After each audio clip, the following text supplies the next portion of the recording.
자, 이제 11번부터 보겠습니다. 부동산 투자 포트폴리오에 관한 다음 설명 중 틀린 것은 효율적 전선이란 동일한 수익률 하에서 위험이 가장 낮은 포트폴리오 집합을 연결한 곡선이다. 또 효율적 전선의 뜻에 대해서 묻고 있죠. 이거 마지막 나온 거 다 나왔나요? 앞에 206쪽에 4번에 2번, 4번에 4번, 6번에 3번, 지금 11번에 1번. 동일한 수익률에서 위험이 가장 낮은 거. 종류대로 다 나왔죠? 그죠? 종류대로 다 나온 것 같아요. 아무튼 효율적 전선을 표현하는 방법은 이렇게 4가지 방법이 있습니다. 그 다음에 2번은 11번에 2번. 요거는 조금 이제 난이도가 높기는 한데요. 투자자들의 위험에 대한 태도는 무차별 곡선으로 표시되는데 위험 혐오적인 투자자의 무차별 곡선은 우하향하는 부분이 없다. 이 무차별 곡선을 그리면은 아까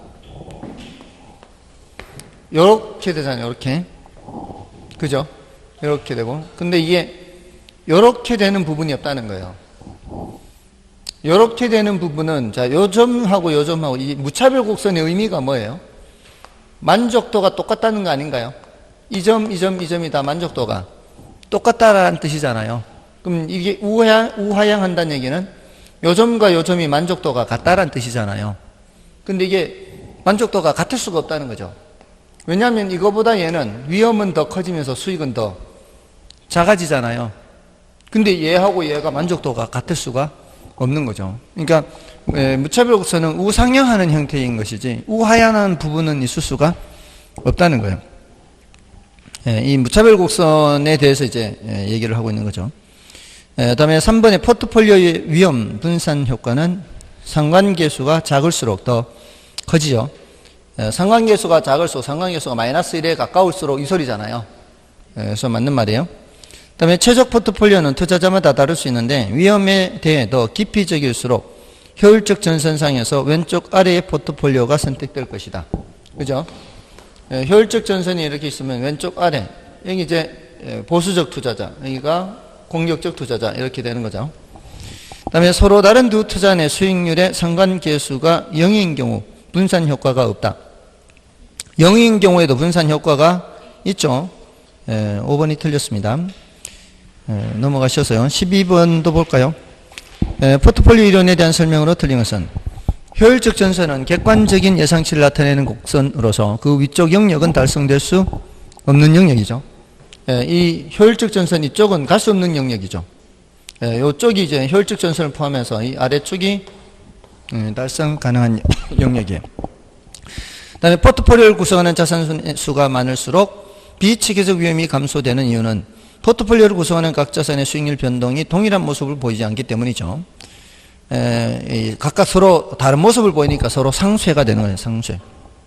그 다음에 투자 수익률은 같은데 위험이 낮은 경우와 위험은 같은데 수익률이 높은 경우에는 평균 분산 지배 원리를 적용하여 의사결정을 할 수가 있죠. 그 다음에 투자자의 최적 포트폴리오는 효율적 전선과 투자의 무차별 곡선이 접하는 점에서 결정이 되고요. 그 다음에 포트폴리오 구성 자산들의 수익률 분포가 완전한 음의 상관관계에 있을 경우 자산 구성 비율을 조정하면 비체계적 위험을 0까지 줄일 수 있는 거죠. 체계적 위험을 0까지 줄일 수 있는 건 아니죠. 그래서 틀렸고요.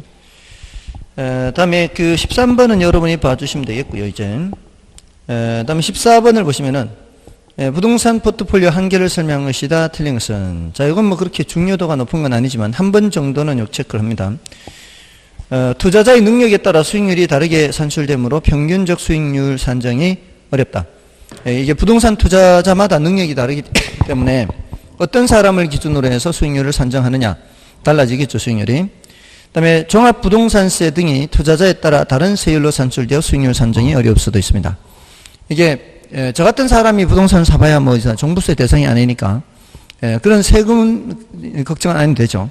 근데 좀 부동산에 있는 사람들, 종부세 대상인 사람들이 있죠. 이런 사람들은 사고 팔 때 이 종부세가 적용되면은 세율이 다를 수 있잖아요. 그럼 수익률이 다를 수 있습니다. 보통 이 자산가들은 제일 신경 쓰는 게 바로 세금이거든요. 자산들이 제일 신경 쓰는, 결국은 아무리 수익을 내도 세금으로 많이 내버리면은 그런 남는 게 별로 없잖아요.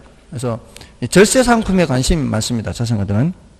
그 다음에 3번은 주식 투자에 비해 부동산 투자는 장기 투자로서 정기적인 시장 포트폴리오 수익률을 계량화하기 곤란하다.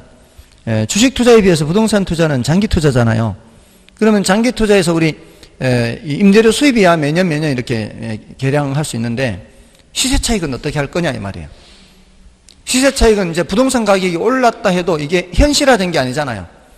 부동산 가격이 오르기는 해도 아직 팔지 않은 이상은 현실화된 것은 아니기 때문에 그걸 계산을 하기가 좀 애매한 부분이 있거든요. 근데 보통 주식은 그렇게 오래까지 가져가지 않잖아요. 짧은 기간 동안 샀다 팔았다를 하는 편이잖아요. 물론 뭐 모든 경우에 다 그렇지는 않지만, 그래서 주식 투자에 비해서 그런 부분이 있습니다. 장기 투자이기 때문에. 그다음에 그 부동산 투자는 병합 분할이 곤란하기 때문에 수익률 산정이 어려울 수도 있고요. 우리 주식 투자는 뭐 100만 원, 1000만 원으로도 얼마든지 주식을 사고 팔고 할 수 있지만 부동산은 그게 쉽지 않지 않습니까? 그다음에 5번에 부동산은 위치 고정성으로 인해 분산 투자가 곤란하므로 포트폴리오 이론을 부동산 투자에 적용하기 곤란하다. 이거는 아니죠. 고정되어 있다고 해서 분산 투자가 곤란한 건 아니죠. 5번이 틀렸습니다. 나머지 문제는 여러분이 좀 봐주시고요. 자, 이제 화폐 시간 가치 및 현금 수익 측정. 자, 이걸 좀 보겠습니다. 여기서는 이제 그 어떤 경우에 어떤 계수를 적용하느냐 하는 거잖아요. 자, 이거 할 때는 늘 할 때 말씀드렸지만 일시불이냐 아니냐 이걸 먼저 생각하고요. 여러 번이면은 목돈을 계산하느냐 푼돈을 계산하느냐 이걸 물어야 되죠. 그 다음에 마지막으로 푼돈이면 이 푼돈을 현재 돈을 쪼개느냐 미래 돈을 쪼개느냐 여기에 따라 다른 거죠. 일시불이면은 한 번이잖아. 한 번. 여기서 이렇게 계산을 하든 여기서 이렇게 계산을 하든 한 번이잖아요. 이 금액이 궁금할 때는 뭐예요? 일시불의 내가계수가 필요하고요. 이 금액이 궁금할 때는 일시불의 현가계수가 필요하잖아요. 근데 목돈을 묻는 경우에는 매기간 불입되는 금액이 있는 거 아니에요. 언제 금액이 궁금해요? 미래 금액이 궁금하면은 미래 목돈을 계산하려면 이 말이죠. 미래 목돈을 계산하려면 연금의 내가계수가 필요하고 현재 목돈의 크기를 계산하려면 연금의 현가계수가 필요하잖아요. 근데 푼돈 계산하는 거는 이게 요걸 계산하는 거잖아요. 이걸 계산하는 거잖아요. 푼돈을. 그럴 때 미래돈을 쪼개면 뭐고요? 감채기금계수고요. 미래돈을 쪼개는 거는, 현재 돈을 쪼개는 거는 저당상수잖아요. 지금 제일 많이 쓰는 게 이 저당상수라고 그랬잖아요. 지금 대출 받아가지고 원리금 균등 상환으로 상환을 할 때 그 원리금 균등액 계산할 때 저당상수 이렇게. 그리고 일시불끼리는 역수고, 요거 연금의 내가계수와 감채임계수 역수, 연금의 현가계수와 저당상수 역수 이거죠. 이거를 꼭 기억하고 있어야죠. 요 매뉴얼을. 그래서 1번, 2번이 같은 유형의 문제니까 1번을 풀면 되겠죠. 1번에 일시불의 내가계수란 일시불의 현가계수의 역수이며, 맞죠? n년 후에 일원이 했어요. 그러면 n년 후에 일원이니까 n년 후에 1을 써놔야죠. n년 후에 1을 써놓으면 n년 후에 일원이 현재 얼마가 되느냐 이거잖아요. n년 후에 일원이 할인율 R을 적용할 경우 현재의 가치는 얼마이냐, 이거는 일시불의 현가계수가 필요하죠. 앞부분은 맞는데 뒷부분이 틀렸죠. 다음에 2번은 연금의 현가계수는 연금의 내가계수의 역수이며, 이건 앞부분이 틀렸죠 벌써. 그죠? 연금의 현가계수는 저당상수의 역수 이렇게 되겠죠. n년 동안 매기 받게 될 일정액, n년 동안 매기 받게 될 일정 이거잖아요. n년 동안 받게 될 매기 일정액을 그 다음에 어떻게 해요? 이자율 R로 할인한 현재 값이요. 이자율 R로 하라는 현재. 이건 연금의 현가계수에 대한 옳은 표현이죠. 뒷부분 표현은 맞는데 앞부분이 틀렸고요. 그 다음에 3번에 감채기금계수는 연금의 현가계수의 역수며, 이것도 앞부분이 틀렸죠 지금. 연금의 내가계수의 역수 이렇게 해야 되죠. 맞나요? 감채기금계수는 연금의 내가계수의 역수예요. 그리고 장래의 특정 시점까지예요. 일정액을 만들기 위해서. 장래 특정 시점까지 일정액을 만들기 위해서 이거죠.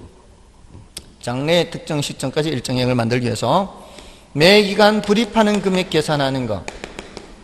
미래돈 쪼개는 거잖아요. 맞나요? 미래돈을 기준으로 쪼개는 거예요. 맞나요? 그래서 뒷부분은 맞아요. 앞부분은 이제 역수관계가 틀렸고요. 그 다음에 4번에 저당상수는 연금의 현가계수의 역수이며, 일단 맞죠? 현저잖아, 현저. 현재 일원을 했어요. 그럼 현재 일원하면 이걸 현재 써놔야죠. 현재 일원을 이자율 R로 N년 동안 융자받은 경우 매기에 상환할 일정한 금액이니까 상환할 일정한 금액, 이거 쪼갠 거 맞죠? 현재 돈 쪼갠 거죠? 저당상수 맞습니다. 그 다음에 연금의 내가계수는 연금의 현가계수 역수며, 이것도 틀렸죠? 앞부분이 틀렸어요. 연금의 내가계수는 감채기금계수 역수이며, 매기말 일원을 이자율 R로 저축할 때 매기말 일원 하니까 매기말 일원 이거죠. 저축할 때 뭐를 계산하려고 하는 거예요? N년 후 수령하게 될 액수. 이거잖아, 이거.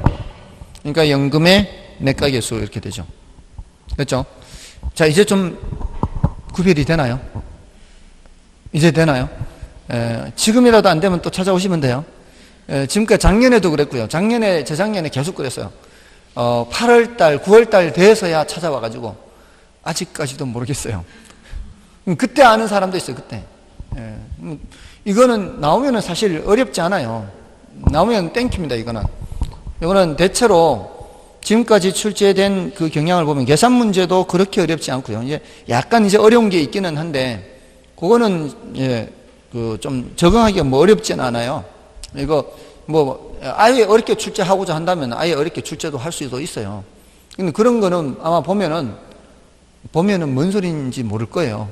그러면 그런 건 바로 지나가면 되는 거예요. 상대가 나를 차려고 할 때는 내가 먼저 차면 되는 거죠. 문제가 나를 차기 전에 내가 문제를 먼저 버리면 되는 거예요. 어려운 문제는 내가 문제를 먼저 버리면 돼요. 그러니까 좀 속 편하게 그렇게 하면 되니까. 자, 그럼 됐고요. 다음에 2번은 여러분이 보시면 되긴 하는데, 다만 그 2번에는 미음만 좀 설명드리겠습니다. 미음을 보세요. 연금의 현가계수는 미상환 저당 잔금 계산 시 사용된다. 이거 있죠. 자, 그것만 좀 볼게요. 자, 우리가 조금 전에 요거 저당상수 했죠.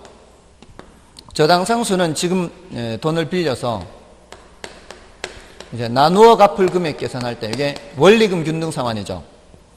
원리금 균등 상환으로 나누어 갚는 금액을 계산을 할 때 저당상수를 쓴다 그랬죠. 이게 이제 10년 만기고 연 10%. 여기에 해당하는 거라면 요 1억을 대출 받았다면 매년 말 10년간 10번에 걸쳐서 얼마 갚으면 되느냐 할 때 요 1억에다가 곱하기 저당상수를 곱해야 되잖아요. 이게 0.1627이에요. 그러면은 1627만 원이 계산이 되겠죠. 그럼 어떻게 되겠어요? 여기가 1627 이런 식으로 이제 갚아 나가는 거잖아요. 그러면 1억을 다 갚아 나가는 거예요. 근데 이런 1627 이런 금액이 이렇게 있을 때 이걸 현재 가치로 바꾼 합계액이 얼마 될까요? 이게 얼마가 될까요? 1억이 되겠죠, 다시. 1억에서 이걸 계산을 했으니까 이걸 다시 현재 가치로 바꿔서 다 합해버리면 1억이 되지 않겠어요? 지금 화살표가 이쪽으로 갔다가 다시 반대로 돌아왔죠. 이거는 이쪽으로 갈 때는 뭘 계산했어요? 저당상수. 이렇게 올 때는 뭘 이용해야 돼요? 연금의 현가계수, 목돈 계산하는 거니까. 이게 무슨 관계예요? 역수관계. 그러니까 거꾸로 돌아오니까 역수관계 이용하는 거예요. 근데 여기 지금 대부액 1억이라는 얘기는 요게 지금 몇 개예요? 여기서부터 여기까지. 여기서부터 10개잖아요 지금. 아직 한 번도 안 갚은 상태잖아요. 그러니까 10개를 다 다시 이쪽으로 돌려놔야 1억이 될 거 아니에요. 그러면 연금의 현가계수 몇 년짜리 적용해야 돼요? 10년짜리. 이 전체 기간, 대출 받은 전체 기간이에요. 전체 기간에 연금 현가계수를 적용하면은 대출 받은 원금이 계산이 돼요. 근데 여기 한 번 갚았어 이제. 한 번 갚았으면 이제 몇 번 남았어요? 9번 남았으면 요 시점이죠. 요 시점. 시점이 요 시점이에요. 요 시점에 얼마 남았을까요? 한다면은 요 시점에 남은 잔금을 말하는 거예요. 잔금. 요 시점에 남은 잔금은 몇 번을 현재 가치로 바꿔야 돼요? 9번을 현재 가치로 바꾸면 뭐가 나와요? 잔금이 돼. 잔금. 그게 뭐예요? 9번 남은 건 남은 기간. 남은 기간에 연금 현가계수를 적용하면은 잔금이 나와요. 전체 기간에 연금 현가계수 하면 대출받은 원금이 나오고, 그럼 대출받은 원금에 대해서 잔금은 이게 바로 잔금 비율이거든. 잔금 비율. 잔금 비율은 대출받은 원금에 대한 남은 잔금 이렇게 해요. 그래서 원리금 균등 상환에서는 잔금 비율을 연금 현가계수를 이용해서 계산해요. 연금 현가계수 됐나요? 이러면은 뭐를 쉽게 구할 수 있어요? 잔금을 쉽게 구할 수 있어요. 자, 그래서 그 뒤에 가면은 계산 문제에 한 장 넘기시면은 6번 문제를 보세요. 6번 문제를 보시면은 15년간 매월 원리금 균등 상환 조건으로 연 10% 5천만 원을 융자받은 경우 5년 후 융자 잔고를 계산하기 위한 잔금 비율은 하고 있죠. 예? 그럼 잔금 비율 어떻게 알았네요? 전체 기간 몇 년? 15년에 해당하는 연금 현가계수 몇? 93이잖아요. 15년에 해당하는 연금 현가계수 93분의 남은 기간이 몇 년이에요? 10년 남았잖아요. 10년의 연금 현가계수 몇? 76 하면 이게 뭐가 나오는 거예요? 잔금 비율이 나오는 거예요. 여기에다가 곱하기 얼마 하면 되는 거예요? 5천만 원 하면은 잔고가 나오죠. 잔액이 나오죠. 잔액이. 이거 계산기 두드려 보세요. 어떻게 나오는지. 예, 약 0.817인가?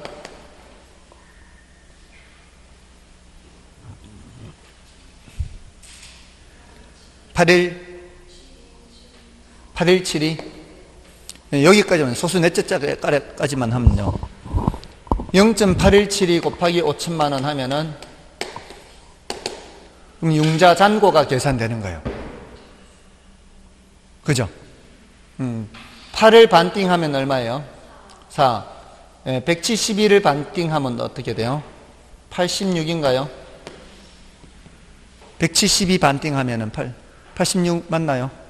172의 반. 맞아요? 곱하기 5는 나누기 2하고 같은 개념이에요. 그래서 지금 얼마 남았다는 얘기예요? 5천만 원이 4,086만 원 남았다는 얘기죠. 아주 간단하게 알 수 있다는 거죠. 지금 이게 15년 중에 몇 년 지났어요? 15년 중에 5년 지났으면 3분의 1이 지났잖아요. 근데 아직도 4천만 원이 넘게 남은 거예요. 그러니까 원리금 균등 상환은 처음에는 이자의 비중이 크다 그랬잖아요. 그만큼 원금을 얼마 못 갚거든요. 그러니까 3분의 1이 지났는데도 17.28%만 갚은 거예요. 18.28. 18.28%만 갚은 거예요. 5년 지났는데 20%도 못 갚은 거예요. 맞잖아요. 잔금 비율이 0.817이란 얘기는 상환 비율은 0.1828이란 얘기잖아요. 더해서 9가 되는 숫자 999 빵을 생각하면 돼요. 그럼 9가 되는 거 1, 8, 2, 8 맨 끝에만 0이 되도록 하면 되니까 1828 맞나요? 그게 이제 상환 비율이에요. 그러니까 얼마 못 갚은 거죠. 5년이 돼도. 이런 식으로 잔금 비율을 뭐만 알면 돼요? 연금의 현가계수 표만 있으면 돼.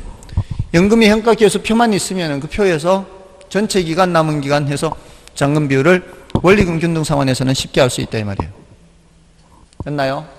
자, 2번의 미음은 그런 거예요. 2번의 미음. 다음에 이제 3번을 보시면 연금의 내가계수가 15.94, 연금의 현가계수 6.14일 때 일시금으로 현재 5천만 원을 받는 것과 연금으로 10년 동안 매년 말 1,000만 원을 받는 것 중 어느 것이 더 유리한가 이렇게 돼 있죠. 지금 5천 받는 게 좋겠어요? 매년 1,000만 원씩 10년간 받는 게 좋겠어요? 이거 묻는 거라고요. 지금 5천만 원 받는 게 나을 것 같아요? 이건 여러분들의 주관을 묻는 게 아니고, 아니 나도 5천 받는 게 낫지 지금. 그 화폐 시간 가치에 따라 판단하라는 거예요. 지금 5천 받는 게 나아요? 아니면은 매년 말 1,000만 원씩, 매년 말 1,000만 원씩 몇 년간? 10년간 받는 게 나아요? 그러면은 지금 이게 화폐 시간 가치를 따져서 이게 통일시켜야 될 거 아니에요. 통일시켜야 이렇게 하는 게 나을란지 이렇게 하는 게 나을란지 하는 거 아니에요. 그럼 이 금액을 계산해야 될 거 아니에요. 이 금액 계산하면은 목돈 계산하는 거 아니에요? 이렇게 목돈 계산. 언제 목돈이에요? 현재 목돈. 그러니까 일시불은 아니잖아. 항상 순서가 그렇게 간다고. 일시불이냐 아니냐. 일시불이 아니면은 목돈이냐 푼돈이냐. 목돈 계산하는데 언제 목돈? 현재 목돈. 그러면 무슨 계수? 연금의 현가계수. 연금의 현가계수 10년짜리 몇? 6.14 알려줬잖아요 문제에서. 연금의 현가계수 6.14 알려줬으면 여기 1000에다가 곱하기만 하면 된단 말이에요. 1000 곱하기 6.14 그럼 얼마예요? 6,140만 원. 뭐가 더 나아요? 예, 이렇게 받는 게 더 낫다 이 말이에요. 1,140만 원 더 낫다고요. 됐습니까? 자, 그렇게 하고요. 아무리 매년 받는 게 좋다 할지라도 지금 당장 돈이 없으면은 지금 5천만 원 받는 게 100번 낫죠. 사람마다 화폐 시간 가치가 달라요. 판단하는 게. 저도 지금 받는 게 나을 것 같아요. 자, 다음은 자 4번 볼까요? 지금 현재 2억 원을 받을 채권이 있어요. 그러면 이런 화폐 시장 가치에서는 그 2를 어디다 써놔야 돼요? 여기 이 시점에 2억을 써놔야 돼요. 그래야 이제 뭐 현재인지 미래인지 한 번인지 또 여러 번인지를 알 수 있으니까. 근데 이를 매년 말 일정한 금액으로 분할하여 지급받는 거예요. 매년 일정한 금액으로 분할하여 지급받는데요. 그럼 뭘 계산하는 거예요? 푼돈 계산하는 거고 현재 돈 쪼개는 거죠. 그럼 저당 상수를 이용해야 되겠죠. 저당 상수 몇? 0.1627 2배니까 3254 되겠죠. 맞잖아요. 숫자를 너무 거리를 멀리 하지 말고 그냥 단지 2배요. 2배 3254 그거를 또 계산기를 두드려요. 또 2배 하면 되는 거는 이렇게 3254 됐습니까? 5번은 여러분이 봐주시면 되겠죠. 5번은 이제 풀이법만 알려드릴까요? 5번은 풀이법만. 이 정도는 직접 계산해야 돼요. 부동산 자금을 마련하기 위해 2001년 1월 1일 현재 2년 동안 매년 연말했죠. 그러면 이거를 몇 칸을 그려야 되는 거예요? 2칸을 그려요. 2년 동안 매년 연말하면은 2칸을 그리고 매년 말 5,000원씩을 불입하는 투자 상품에 가입했고요. 5,000 이렇게. 자, 이 상품의 이자율이 연 10%라면 이 상품의 현재 가치를 묻고 있죠. 이걸 묻고 있는 거예요. 이걸 묻고 있는데 이게 이론적으로라면 똑같은 게 반복되는 횟수에 따라서 이거 일시불이 아니고 뭐예요? 연금이에요. 똑같은 게 반복되면은 연금의 현가계수 몇 년짜리? 2년짜리가 필요해요. 근데 이렇게 2년 또는 3년 이런 것들은 직접 계산해야 돼요. 그래서 첫 번째 것은 한 번 나누기 하는 거죠. 한 번 나누기 1.1 한 번 하고 더하기. 두 번째 것은 5천 나누기 1.1의 제곱 이렇게 해야 되죠. 이거 계산하면 돼요. 이거는 계산기 두드려야 돼요. 이거는 저도 못해요. 자, 이렇게 하면 되겠죠. 자, 여러분이 하시면 되겠고요. 자, 이제 7번부터 7번, 8번은 제가 안 해도 되겠죠.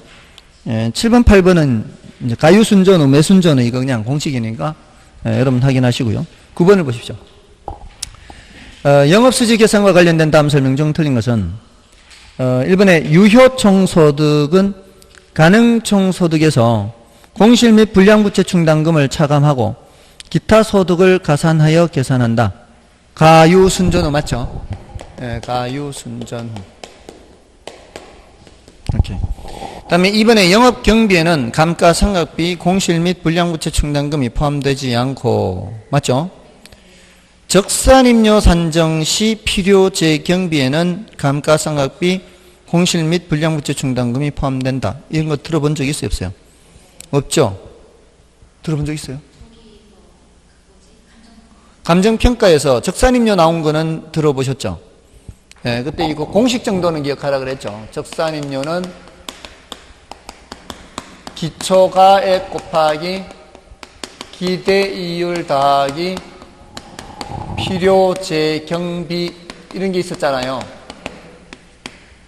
근데 이 필요재경비의 항목이 뭔지에 대해서는 제가 설명드린 적이 없죠. 적산법이란 이 공식 정도만 기억하라 그랬잖아요. 이게 적산법이잖아요. 적산법이란 대상 물건의 기초가액에 기대이율을 곱하여 산정한 기대수익에 대상 물건을 계속하여 임대하는 데 필요한 경비를 더하여 빼서 하면 틀리는 거죠. 더하여 대상 물건의 임대료를 산정하는 감정평가 방법을 말한다. 이 정도 뜻 정도는 알아두시라고 했단 말이에요. 근데 항목은 말씀드린 적이 없으니까 이게 맞는지 틀린지를 판단하기가 어렵잖아요. 이런 거는 보면 패스하고 지나가라고요. 아시겠죠?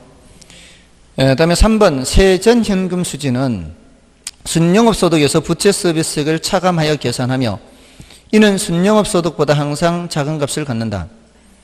그렇지는 않죠. 남의 돈을 안 쓰면 같을 수도 있는 거죠. 다음에 세후현금 수지는 세전현금 수지에서 영업소득세를 차감하여 계산하며 세전현금 수지의 크기와 같을 수 있다. 세금이 없으면 같을 수 있는 거죠. 면세도 있을 수가 있고요. 그다음에 영업수지 계산 시 영업소득세를 산정하는 경우에 감가상각비를 고려한다. 순대이감 하잖아요. 세금 계산할 때. 그러니까 맞죠. 정답은 3번이고요. 자, 이렇게 2번 같이 어려운 지문들이 정답 지문이 안 되는 경우가 많다 이 말이에요. 그러니까 어려운 지문이 나오면 일단은 패스하고 다음 지문에서 승부를 걸어라 이 말이에요. 그런 게 습관이 돼 있어야 돼요. 근데 이제 설명은 한번 이제 나온 김에 설명은 드려요. 여기에 대해서 이제 어떤 의미인가 하면은 이제 임대료를 계산하는데 어떤 관점에서 임대료를 계산하는 건가 하면은 이 적산법은 기초가액이 이제 내가 갖고 있는 원금에 해당하는 돈이에요. 내가 1억이라는 돈 원금을 갖고 있어요. 이거를 은행에 넣어 놓으면은 내가 은행 금리 몇 프로는 수익을 얻을 수 있는데 이런 관점에서 생각을 해요. 기대이율은 기대수익률과는 다른 개념이에요. 기대수익률 생각하면 안 돼요. 얘는 정기예금 금리가 기초예요. 그걸 기초로 해요. 그러니까 정기예금 금리하고 똑같지는 않은데 기초 바탕이 정기예금 금리예요. 바탕이. 그러니까 정기예금 금리와 아주 근접해 있는데 거기에서 플러스 마이너스 뭔가가 있어요. 근데 그것까지 얘기하면 여러분들 이제 정신 혼란스러우니까 일단 정기예금이라고 생각해 놓고요. 내가 1억이라는 돈을 은행에 넣어놔도 2%는 벌어요. 200만 원은 이제 이자 수익을 얻는다고 치고, 근데 내가 요 1억을 은행에 넣지 않고 건물을 매입한 거예요. 그럼 건물을 매입해서 여기 세를 놔서 세를 이제 얻어가지고 최소한 은행에 넣어 이자 받는 거하고 최소한 똑같도록 하려고 하는 거예요. 아시겠죠? 건물 매입했어요. 그 임차인들한테 200만 원만 받으면 될까요? 이자하고 은행에 넣은 예금 이자하고 건물 샀을 때하고의 차이점을 비교하면 돼요. 은행에 넣어놨을 때는 내 원금이 줄어요, 안 줄어요? 안 줄죠. 근데 건물 사면은 건물이 감가가 되잖아요. 낡아지면서. 그 감가상각비에 해당하는 만큼을 얹어서 받아야 되지 않나요? 은행에 넣어놓은 거하고 비교하는 거예요. 감가상각비 얹어서 받아야 되잖아요. 그러니까 가유손존할 때 영업경비에는 감가상각비가 안 들어가도 임대료 계산할 때 필요경비에는 감가상각비만큼을 얹어서 받아야 된다 이 말이에요. 예금하고 비교하는 거니까. 예금하고 비교하는 거예요. 맞죠? 다음에 은행에 돈을 넣어놓으면 청소해주고 뭐 이렇게 관리해주고 이런 거 신경 안 써도 되잖아요. 근데 건물 매입하면은 유지관리비가 발생하죠. 이거 누구한테 받아서 지출해야 될까요? 임차인한테 받아서 지출해야 돼. 유지관리비. 그다음에 예금은 재산세 있어요, 없어요? 예금 재산세 없잖아요. 건물은 재산세 있죠. 이거 누구한테 받아서 내야 돼요? 임차인한테 받아서 내야죠. 조세공과 유지관리비 조세공과.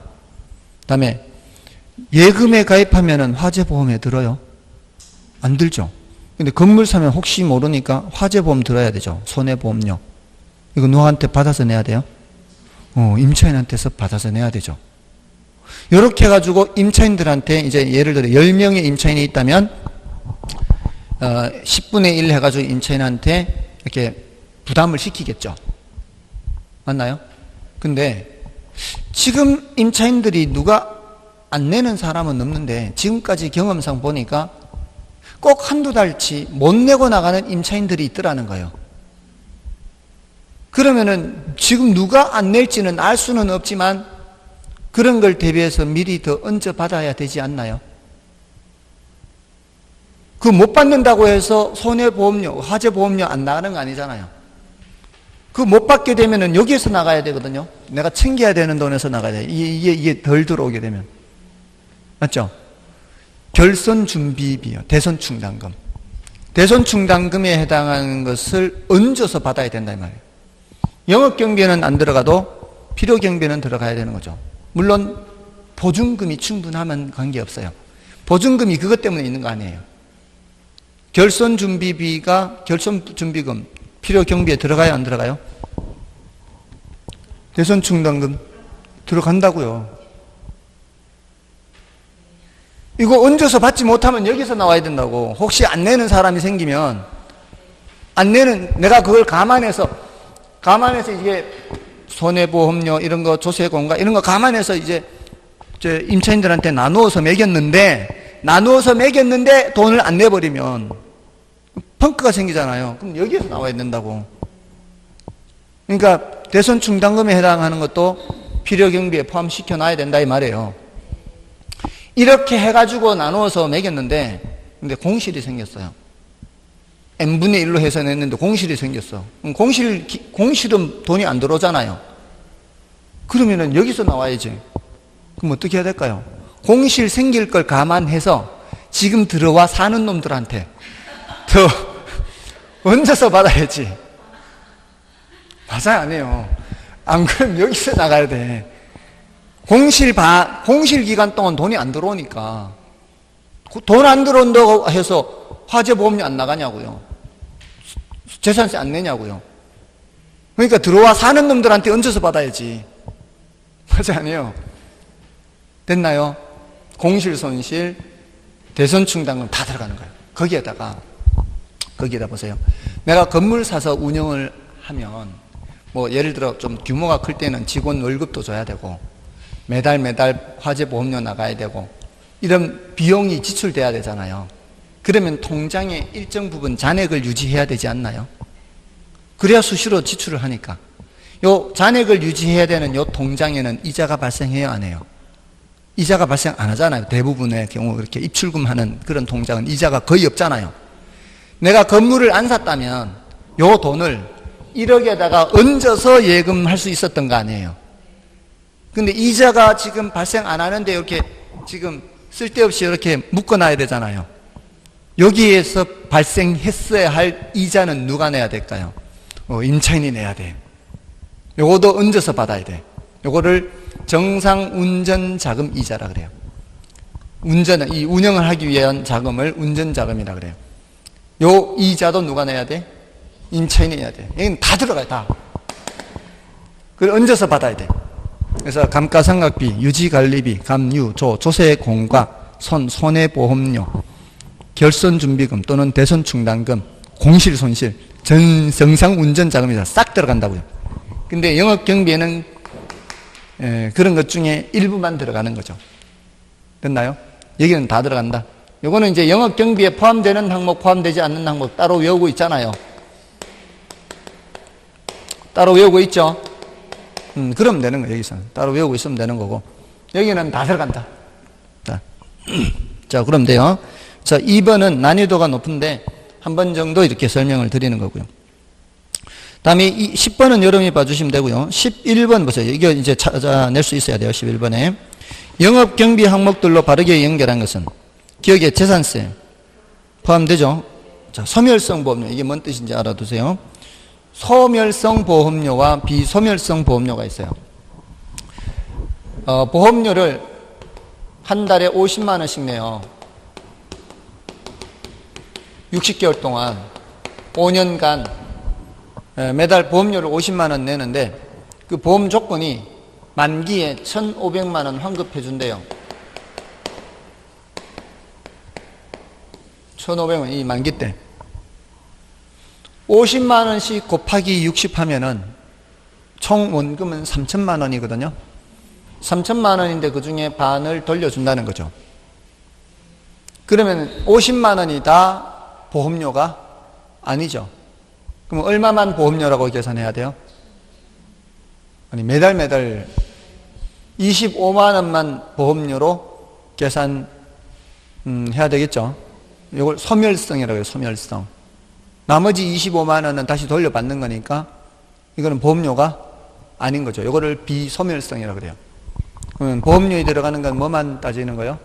소멸성만 보험료에 따져야 돼요. 근데 이게 비소멸성이 사실은 25만 원이 아니에요. 이거를 다시 60등분 해야 될 거 아니에요. 1,500만 원을. 만기 때 받는 거잖아, 만기 때. 만기 때 받는 거를 몇 등분 해야 돼요? 60등분 해야 되잖아요. 60등분 하면은 화폐 시간 가치를 고려해서 쪼개야지. 그냥 쪼개면 안 되지. 쪼개야 될 거 아니에요. 60개로. 푼돈 계산하는 거예요? 목돈 계산하는 거예요? 푼돈 계산하는 거예요. 미래돈을 쪼개니까 뭐예요? 감채, 기금계수예요. 됐나요? 그러면은 이게 25만 원보다 적겠죠. 예를 들어 한 20만 원 뭐 이렇게밖에 안 돼요. 됐나요? 이거는 뭐 그냥 한 번 더 이제 화폐 시장 가치 한 번 더 하는 거예요. 그러니까 실제 감정평가에서도 이런 거 하거든요. 감정평가에서도 이런 거 하는데 이럴 때는 다 화폐 시간 가치를 고려해야 되는 거예요. 아무튼 그렇고요. 소멸성 보험료 포함되는 거예요. 공실 및 불량부채 충당금 포함돼요? 안 돼요? 안 돼요. 유지비 들어가고요. 그다음에 영업소득세 안 되고요. 부채 서비스 안 되고요. 전기료 들어가고요. 관리비 들어가죠. 자본적 지출 안 들어가고 감가상각비 안 들어가죠. 그래서 정답은 5번이 되겠죠. 자, 넘어가시면은 12번은 상대적으로 중요도가 좀 낮고요. 자, 13번을 보시면은 지금 13번에서는 그냥 영업경비 항목에 포함되지 않는 것은 이렇게 묻는 게 아니고 영업수지를 산정하는 항목에 포함되지 않는 것 이렇게 묻고 있죠. 그죠? 영업수지를 산정하는 항목에 포함되지 않는 것 이렇게 묻고 있어요. 이게 뭔 소린가 하면은 우리 시험에 몇 년 전에 어떻게 출제가 된 적이 있는가 하면은 여기 이제 가유순전후 하잖아요. 가유순전후 하는데 유효총소득을 산정하기 위해 필요한 항목으로 짝지은 것은 이렇게 출제됐어요. 얘를 계산하기 위해 필요한 항목은 이 밑에 있는 거 찾으면 돼요, 안 돼요? 이 위에 있는 거 찾아야 되죠. 임대료 필요하죠. 임대 단위수 이렇게 하니까 이 필요하죠. 공실 필요해요, 안 필요해요? 기타 소득 이런 것들. 이런 것들을 알면 얘를 계산할 수 있으니까. 그래서 그 이후로 제가 이제 이거 계산하기 위해 필요한 것도 질문할 수 있어요. 이렇게 당연히 한번 이걸 물었으니까 이거 계산하려면 이 위에 게 필요하잖아요. 이제는 뭐까지 필요해요? 영업 경비, 여기 이제 재산세 뭐 이런 게 필요할 거 아니에요. 근데 영업소득세에 들어가면 안 되잖아요. 조금 전에 것처럼. 그러다가 뭐까지 출제됐는가 하면은 요거 이제 재작년인가 출제됐고요. 그러면서 매순전후 하면서 얘를 계산하기 위해 필요한 항목은 이렇게 질문한 거죠. 얘를 계산하려면 이 위에 게 필요하죠. 매도액 필요하고 매도 경비 필요하죠. 여기 미상한 저당 잔금 필요하죠. 이런 항목들 이렇게 질문한 거예요. 근데 지금 그 문제는 13번 문제는 뭘 묻는 거예요? 영업수지를 산정하는 항목에 포함되지 않는 항목이지요. 영업수지 계산은 이쪽이죠. 이쪽. 이게 영업수지 계산이잖아요. 이쪽은 지분복객이잖아요. 영업수지 계산 산정하는 거는 다 필요하죠. 이거 영업수지 산정할 때는 다 필요할 거 아니에요. 그럼 이쪽에 있는 거 빼야 되겠죠. 이쪽에 있는 게 뭐예요? 미상한 저당장 요거 필요 없어요. 1번 필요 없고 나머지는 다 영업수지 계산할 때는 다 필요하죠. 뭔 뜻인지 아시겠죠? 그러니까 질문의 의도가 뭔지, 질문의 의미가 뭔지를 파악하는 거죠.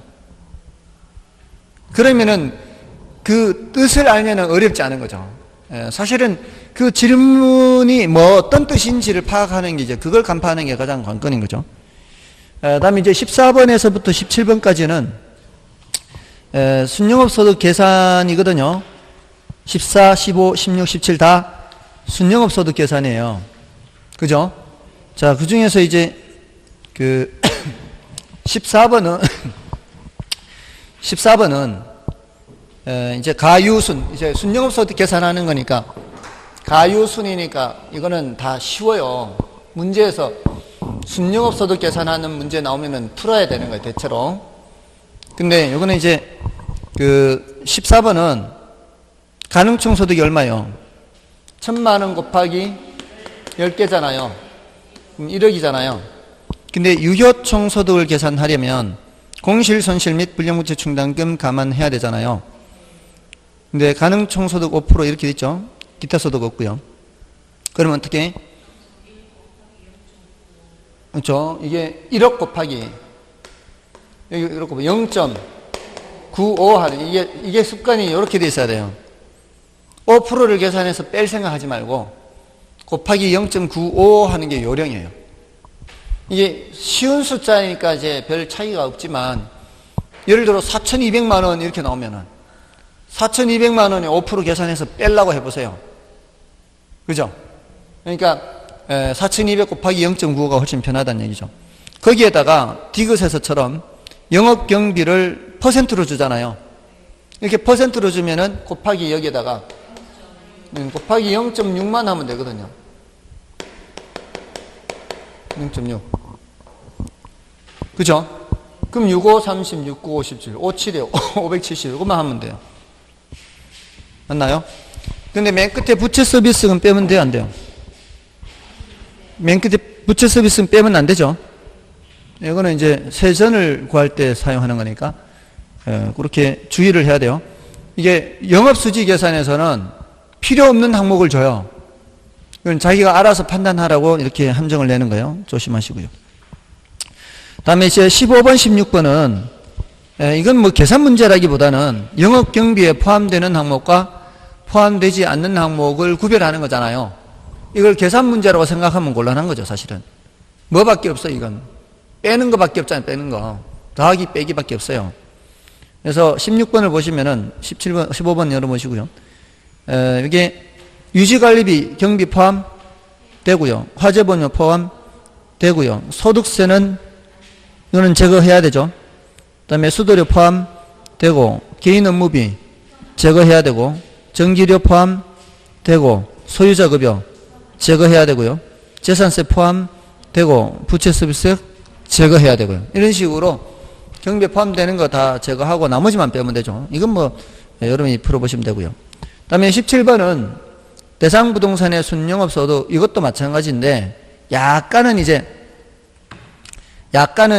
다른 형태인 것이, 지금 건축 연면적 2천 이렇게 줬잖아요. 건축 연면적이 이렇게 2천 주면서 유효 임대 면적 비율이 80%로 돼 있죠. 그럼 2,000제곱미터를 다 임대할 수 있는 게 아니라 거기에 80%만 임대할 수 있다 이 뜻이잖아요. 그리고 여기에 대해서 연 평균 임대료가 5,000이잖아요. 그럼 이렇게 곱하기 해서 이렇게 해야 이게 뭐가 되는 거예요? 가능청소득이 되는 거예요. 여기까지 와야 가능청소득인 거죠. 이게 임대할 수 있는 면적이고, 임대할 수 있는 면적을 다 임대를 해야 이게 가능청소득이에요. 그걸 유효청소득이라고 생각하면 안 된다고요. 유효 임대 면적 비율이 80%인 거지. 여기에서 이제 뭘 고려해야 돼요? 공실이나 불량부채 충당금, 기타 소득을 고려해야 돼요. 근데 공실만 있고 기타나 대손 충당금이 없죠, 지금. 공실률만 고려하는 거죠. 그럼 10%를 빼야 되죠. 그럼 어떻게? 2,000 곱하기 0.8 곱하기 5,000 곱하기 0.9 하는 거죠. 그럼 이제 유효가 됐어요. 그 다음에 영업 경비를 고려해야 되잖아요.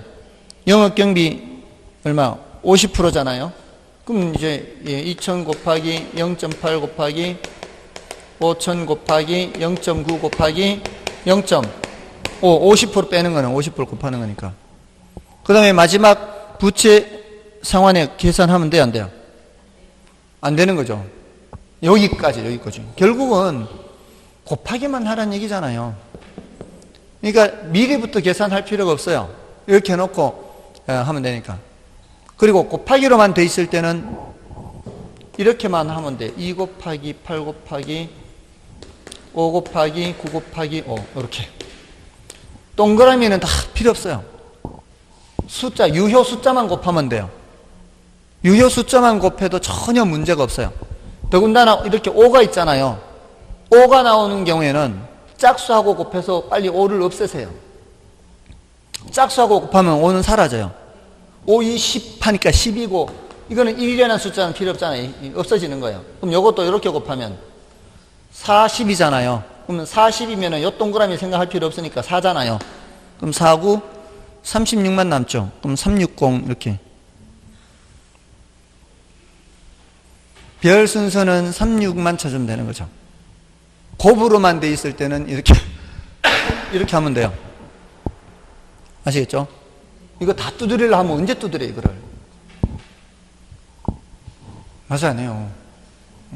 그러니까 계산기 별로 필요 없어요, 사실은. 아시겠죠? 그러니까 이런 거 0점 몇 이런 거 필요 없어요. 그냥 유효 숫자만 곱하면 된다고. 그리고 5가 나올 때는 빨리 짝수하고 곱해서 5를 없애는 방법. 그러면은 그렇게 어렵지 않게 풀 수 있어요. 자, 넘어가시고 18번의 세전현금 수지는 한 단계만 더 들어간 것밖에 없잖아요. 세전현금 수지는 뭐까지 빼면 되는 거예요? 부채 서비스까지 빼면 되고. 그 다음에 19번 자 세후 현금 수지를 볼게요. 자, 요거는 22번하고 같은 유형이에요. 그러니까 세후 현금 수지는 끝까지 계산해야 되죠. 그러니까 22번은 여러분이 보시고요. 19번을 이제 풀어드릴 테니까요. 세후 현금 수지를 계산하러 갈 때는 관건이 뭐예요? 영업소득세 계산은 이거죠. 요거를 계산하려면은 따로 순대이감해서 계산을 해가지고 와야 되거든요. 과세 대상을 계산해야 되죠. 자, 근데 이게 순영업소득이 얼마예요? 1억이죠. 1억은 1만만 이렇게 하면 되죠. 단위를 만으로 통일시킨다면 이렇게 하면 돼요. 자, 다음에 재산세는 함정이에요. 재산세는 함정입니다. 재산세는 이미 위에서 영업 경비할 때 이미 빼버린 거예요. 자, 그러니까 조심해야 되고. 그 다음에 연간 융자 월부금하고 있죠. 연간 융자 월부금이 뭐예요? 월부금. 원리금을 합친 게 월부금이에요. 우리 월부금할 때는 이자만 주는 것도 아니고 원금만 주는 것도 아니고 원금 이자를 다 주는 거예요. 근데 그걸 연간으로 했잖아요. 연간으로. 그 소리는 월부금 곱하기 12 했다 뜻이에요. 자, 우린 연간으로 다 따지니까. 그게 부채 서비스액이다 이 말이에요. 그러니까 문제에서 부채 서비스액이다 이렇게 안 주는 경우 많아요. 22번에 가도 부채 서비스액이라고 안 줬어요. 22번에 가도 원리금 상환액이라고 돼 있다고요. 그죠? 그거 말고 어떤 문제는 또 저당 지불액 이렇게 나와요. 그러면 원리금 지불액, 원리금은 상환액, 저당 지불액, 연간 융자 월부금 전부 다 뭐라 말해요? 부채 서비스액이죠. 부채 서비스. 자, 그게 이제 여기서 순에서 전 내려갈 때 얼마를 빼는 거예요? 7천을 빼는 거죠. 그럼 남는 세전은 3천이 되는 거죠. 3천이. 세전이 3천이. 자, 그런데 여기 이제 빼야 되는 거를 계산을 이제 이쪽에서 해야 되는 거죠. 순이 1억 1만만 대체 충당금 없고 이자 비용이 얼마예요? 5천이죠. 감가상각비가 500이고 그럼 5,500을 빼면은 4,500이 되고 여기에 세율 30% 곱하면은 1,350이죠. 1,350을 여기 넣어서 계산을 해서 1,650 이렇게 되는 거죠. 됐나요? 자, 이렇게 하면 되고요. 20번을 보시면은 자, 20번만 하고 좀 쉬겠습니다. 20번은 다음 현금 흐름표를 기초로 계산한 수년제 가치는 했어요. 다만 0년차 현금 흐름은 초기 투자이익이고요. 1년차에서 5년차까지 현금 흐름은 현금 유입과 유출을 감안한 순현금 흐름이며 할인율은 연 10%예요. 이때 기간 5년인 연금 현가계수는 3.79079이고 일시불의 현가계수는 0.62091이에요. 5년짜리 연금 현가계수와 5년짜리 일시불 현가계수를 문제에서 줬죠. 자, 이런 식으로 준단 말이에요. 그러니까 공식을 외울 필요가 없는 거고 이렇게 하면은 자 보세요. 이때 돈이 1,000이 나가죠. 이때 얼마가 들어와요? 130. 이때 얼마? 이때